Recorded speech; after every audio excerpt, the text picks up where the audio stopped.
সম্মানিত ভিউয়ার্স, দেশ এবং দেশের বাইরে যারা আমাকে সবসময় দেখেন এবং আমাকে যারা ফলো করেন, এই প্রচণ্ড কুয়াশা আচ্ছন্ন হয়ে আছে এই টঙ্গী শহর। আমি টঙ্গী শহর থেকে আপনাদের সাথে সংযুক্ত আছি। কে কোন জেলা থেকে আমাকে শুনতে পাচ্ছেন এবং আমাকে দেখতে পাচ্ছেন একটু জানাবেন। যেহেতু এটা শহরটা দেখেন যে কিভাবে কুয়াশায় আচ্ছন্ন হয়ে আছে, কিছুই দেখা যাচ্ছে না। এটা হচ্ছে আপনার উত্তর পাশ, আর এটা হচ্ছে টঙ্গী বউবাজারের যে নতুন সংযোগে যে রাস্তা, রেললাইনের মাঝামাঝি দাঁড়িয়ে আমি আপনাদের সাথে সংযুক্ত আছি। আমি অনুভব করতে পারতেছি যে ঠান্ডা বাতাস, যে শীতল বাতাস বয়ে আসতেছে উত্তর দিক থেকে, সেটা আমি ফিল করতেছি। এবং পাশাপাশি দেখেন এখানে কিন্তু অনেক মানুষজন, তারা কিন্তু এই যে আগুন ধরিয়ে কিন্তু তারা তাদের শরীরকে গরম করার চেষ্টা করতেছে। আমি দিনের বেলায়ও তারা আগুন ধরিয়ে তাদের শরীরটাকে গরম রাখার তারা চেষ্টা করতেছে। যদি শহরের অবস্থা এরকম হয় তাহলে গ্রামের অবস্থা না জানি কি, জানি না। যাদের বাড়ি আপনার বাড়ি কোথায়? পাবনা। ওদিকের কি অবস্থা? ওইদিকে তো প্রচুর শীত, কুয়াশা, যেরকম বরিশালেও কি আছে শীত? না, প্রচুর শীত। বরিশালে আমাদের এলাকায় সকালে ফোন দিছি, কেউ ঘরের থেকে বাইরে পেতেছে না, এখনো তো কুয়াশা এলাকায় ভাঙে না।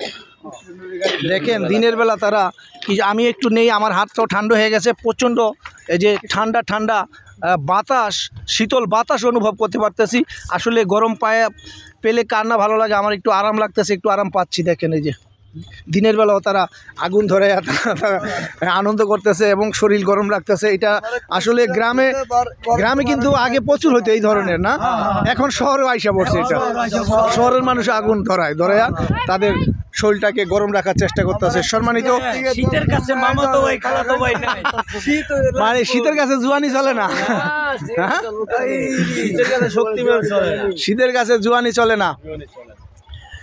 ট্রেন আসতেছে দেখতে পাচ্ছি আমি, প্রচণ্ড শীত অনুভব করতে পারতেছি আমি।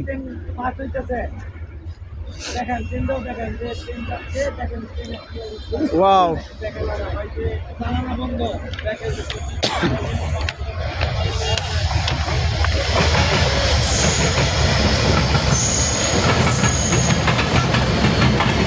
কিছুই দেখা যাচ্ছে না। আমার ঠিক বেশি দূর নয়, একটু কাছেই কিন্তু টঙ্গী রেলওয়ে ব্রিজটাও কিন্তু দেখা যাচ্ছে না এখান থেকে। এরপরে হচ্ছে উত্তরা, তুরাগ নদীর পরেই হচ্ছে উত্তরা ঢাকার সীমানা। আর এই পাশ হচ্ছে উত্তর পাশ। শীতল হাওয়া বয়ে আসতেছে, আমি অনুভব করতে পারতেছি। আমার হাত যেন শীতল হয়ে আসতেছে। আজকে কিন্তু প্রচণ্ড শীত অনুভব করতে পারতেছি। এই শহরের মানুষ, গ্রামের মানুষগুলো ভালো থাকুক, সুন্দর থাকুক, এই কামনাই করি, এই মঙ্গল কামনাই করি।